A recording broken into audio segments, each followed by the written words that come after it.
അങ്ങനെയൊക്കെയുള്ള ഉപദേശങ്ങൾ നബി തങ്ങൾ പലപ്പോഴായി നൽകിയിട്ടുണ്ട്. അപ്പൊ ഈ ഒരു ഉപദേശം കേട്ടപ്പോൾ സ്വഹാബത്ത് തോന്നി ഇതൊരു വിട വാങ്ങിപ്പോകുന്ന ഒരാള് യാത്ര ചോദിക്കും പോലെയുണ്ട്. അതാണ് കഅന്നഹ മൗഇദത്തു മുവദ്ദിഇൻ. അല്ലാഹുവിന്റെ റസൂലേ കഅന്നഹ മൗഇദത്തു മുവദ്ദിഇൻ. ഇത് യാത്ര ചോദിക്കുന്ന ഒരാൾ, വിട പറയുന്ന ഒരാൾ ഉപദേശിക്കും പോലെ ഉണ്ടല്ലോ നബിയെ. കഅന്നഹ മൗഇദത്തു മുവദ്ദിഇൻ. ഒരു വിട പറയുന്ന യാത്ര ചോദിക്കുന്ന ഒരാള് ഉപദേശിക്കും പോലെയാണല്ലോ നബിയെ താങ്കളുടെ ഈ ഒരു ഉപദേശം. അതുകൊണ്ട് ഫഔസിന, ഞങ്ങൾക്ക് നിങ്ങൾ പ്രത്യേകമായ ചില വസിയത്ത് വല്ലതും ഉണ്ടെങ്കിൽ തരണം. ഔസിന, വസിയത്ത്. ഔസ എന്ന് പറഞ്ഞാൽ വസിയത്ത് ചെയ്തു. ഔസിന, നബിയെ താങ്കൾ ഞങ്ങൾക്ക് വസിയത്ത് നൽകണം. ഒരു യാത്ര പറയുമ്പോൾ അങ്ങനെയാണല്ലോ.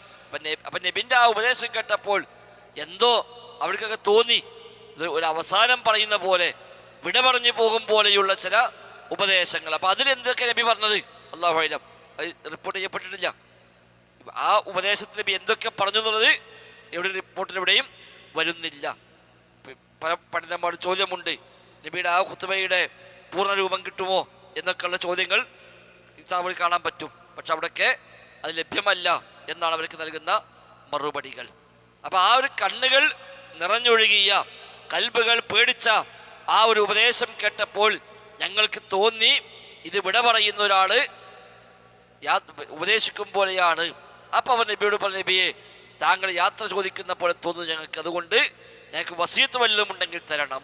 എന്തെങ്കിലും പ്രത്യേകമായ വസിയത്ത്, ഒരു അന്ത്യോപദേശം വല്ലതും നൽകാനുണ്ടെങ്കിൽ നൽകണം എന്ന് ഞങ്ങൾ നബിയോട് പറഞ്ഞു. ഖാല, അപ്പോൾ നബി ഞങ്ങൾ പറഞ്ഞു. അപ്പം കൊടുത്ത ഉപദേശമാണ് ഇനി പറയാൻ പോണത്. അതുവരെ കൊടുത്തത് എന്ത് ഇതിൽ പറഞ്ഞിട്ടില്ല. പക്ഷെ ആ ഉപദേശം കേട്ടപ്പോൾ അവരാവശ്യപ്പെട്ടു, നബിയെ താങ്കൾക്ക് വല്ല വസിയത്തും പറയാനുണ്ടെങ്കിൽ ഞങ്ങൾക്ക് ആ വസിയത്ത് നൽകണം. അപ്പം നബി ഞങ്ങൾ പറഞ്ഞു, ഊസീകും ബിത്തഖ്വല്ലാഹി വസ്സംഇ വത്വാഅ വഇൻ തഅമ്മറ അലൈക്കും അബ്ദുൻ. 5-6 കാര്യങ്ങൾ നബി ഞങ്ങൾ ഈ ശേഷമുള്ള ഉപദേശത്തിൽ നൽകുന്നു.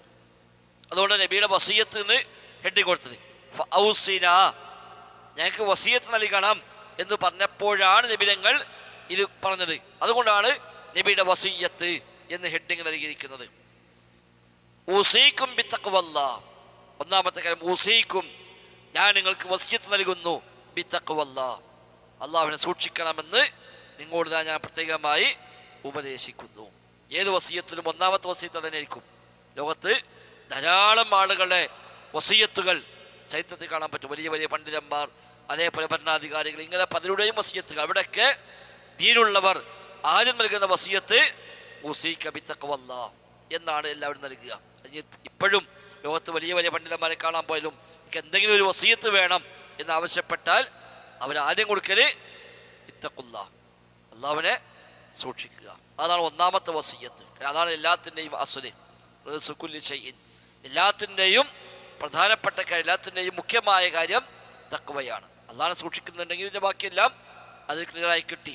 അതാണ് ഊസീകും ബിത്തഖ്വല്ലാഹ്, അള്ളാഹുവിനെ സൂക്ഷിക്കണമെന്ന് ഞാൻ ഇങ്ങോട്ട് ഉപദേശിക്കുന്നു.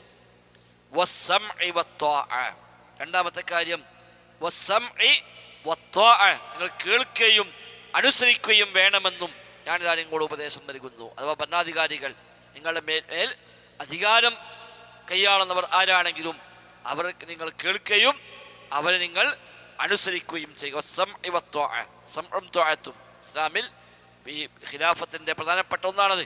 ഭരണാധികാരിയായിട്ട് ആര് വരുന്നുവെങ്കിലും അവർ അനുസരിക്കുക, അവർക്ക് ചെവി കൊടുക്കുക, അത് പ്രധാനമാണ്. അവർക്കെതിരെ ഇറങ്ങുക, അവർക്കെതിരെ പുറപ്പെടുക, അതൊന്നും ഇസ്ലാം അനുവദിക്കുന്നില്ല. ഭരണാധികാരിക്കെതിരെ പുറപ്പെടുക, ഭരണാധികാരിയെ ആക്ഷേപിക്കുക, ഭരണാധികാരിയെ പറ്റി മോശം പറയുക, അതൊന്നും പാടില്ല എന്നാണ്. ഇസ്ലാമിക ഭരണാധികാരികൾക്ക് വേണ്ടി പ്രാർത്ഥിക്കാനാണ് പഠിപ്പിക്കപ്പെടുന്നത്. അവരൊരു പക്ഷെ പലതും കണ്ടേക്കാം, അത് കണ്ടാൽ പോലും അവർക്ക് വേണ്ടി പ്രാർത്ഥിക്കാം, അവരെ നല്ല വഴിക്ക് നയിക്കാൻ വേണ്ടി പ്രാർത്ഥിക്കാം. അവരെ ചെയ്ത് എന്തുകൊണ്ട് നമുക്കറിയില്ല. നമ്മളറിയാത്ത മറ്റൊരുപാട് വശങ്ങൾ അവർക്കുണ്ടാകും. നമ്മളെ മനസ്സെത്താത്ത ഒരുപാട് ഏരിയക്ക് അവർക്ക് കാര്യങ്ങൾ കൈകാര്യം ചെയ്യുമ്പോൾ എത്തേണ്ടി വരും.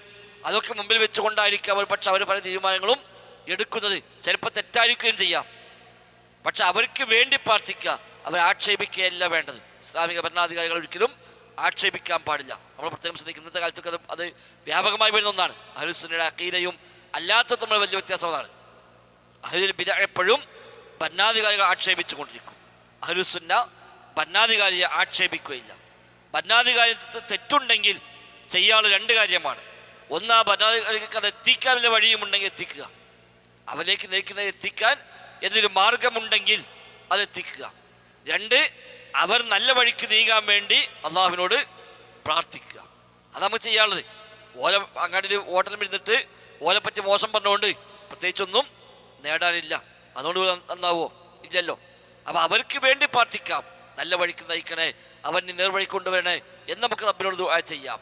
അതേപോലെ അവരിലേക്ക് എത്തിക്കാൻ വല്ല മാർഗവുമുണ്ടെങ്കിൽ ആ നിലയ്ക്ക് എത്തിക്കാൻ ശ്രമിക്കുകയും ചെയ്യാം. ഇപ്പോൾ അലി അബി ഒരിക്കൽ മിമ്പർ ഖുത്ബ നിർവഹിക്കുമ്പോൾ കയറിന്ന് ഹംദും സ്വലാത്തും ചൊല്ലിക്കഴിഞ്ഞ് ഇത്തഖുല്ലാഹ് ഹഖ്ക തുഖാതി എന്ന് പറഞ്ഞപ്പോൾ ഒരാൾ അവിടെ നിന്ന് പറഞ്ഞു, അൻത ഹഖ്ഖു ബിത്തഖ്വല്ലാഹ്, ഞങ്ങളല്ല അല്ലാഹുവിനെ സൂക്ഷിക്കേണ്ടത്, നിങ്ങളാണ് സൂക്ഷിക്കേണ്ടത്.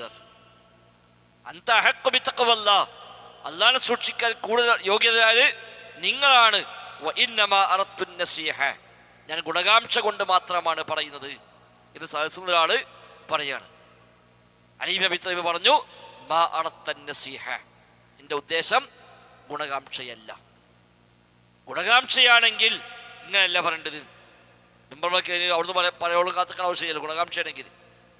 ഗുണകാംക്ഷയാണെങ്കിൽ നേക്ക് നേരെ പറയാം, ഇത് ഗുണകാംക്ഷയല്ല.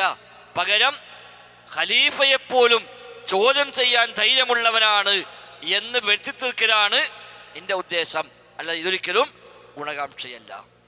അപ്പൊ ഗുണകാംക്ഷയാണെങ്കിൽ അടിയുണ്ട്, എപ്പോഴും കാണലുണ്ട്, അജത്ത് നേരെ പറയാം, താങ്കൾ ആ രീതി ശരിയല്ല എന്ന് പറഞ്ഞാൽ മതിയല്ലോ. ഇത് അതിന് പകരം വെള്ളിയാഴ്ച മിമ്പർ മക്കയിലോടും കാത്തിക്കാൻ ആവശ്യമുണ്ടോ? മിമ്പർ മക്കയിലോട് ഇത്തഖുല്ലാ എന്ന് പറയുമ്പോൾ അത് പറയാൻ അർഹതയില്ല എന്ന് ഇവിടുന്ന് പറയുമ്പോൾ അത് ഗുണകാംക്ഷയായി കണക്കാക്കാവതല്ല. ഇന്നത്തെ കാലത്തൊക്കെ തന്നെ ഒരാൾ ഇന്നെ പറയാനുണ്ടെങ്കിൽ അത് സോഷ്യൽ മീഡിയയുടെ ആവശ്യമില്ല. അയാള് ശ്രദ്ധപ്പെടുത്താൻ പറ്റും, അയാളെ ശ്രദ്ധപ്പെടുത്താം. അതായത് സോഷ്യൽ മീഡിയയിൽ അയാൾക്ക് നേരിട്ടാണ് അവിടെ വഷളാക്കിയിട്ട് പിന്നെ അയാൾ വെറുതെ നന്നാക്കാൻ വേണ്ടി പറഞ്ഞതാണ് എന്ന് പറയുന്നതിൽ അർത്ഥമില്ല. അപ്പൊ ഭരണാധികാരികൾക്കാണെങ്കിൽ സംഉം ത്വാഅത്തും, കേൾക്കുക, അനുസരിക്കുക. അഹ്ലുസുന്നയുടെ നയം അതാണ്, കേൾക്കുക, അനുസരിക്കുക. നബിതങ്ങൾ ധാരാളം ഹദീസ് പഠിപ്പിക്കുന്നുണ്ട്.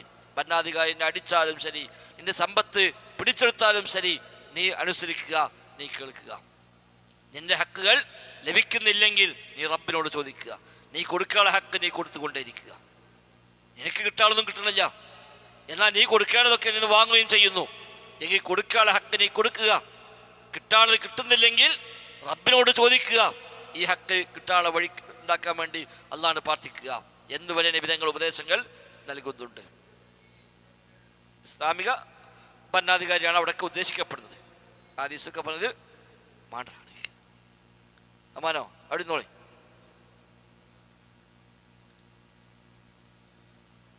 അല്ലാത്തത് വേണ്ടതല്ല. ഈ ഹദീസ് പറഞ്ഞതൊക്കെ അതിനെ കുറിച്ചാണ്. അല്ലാത്തടുത്ത് ഈ പറയപ്പെട്ടൊരു വസമയിൽ ഉണ്ടാവില്ലാന്നുള്ളൂ.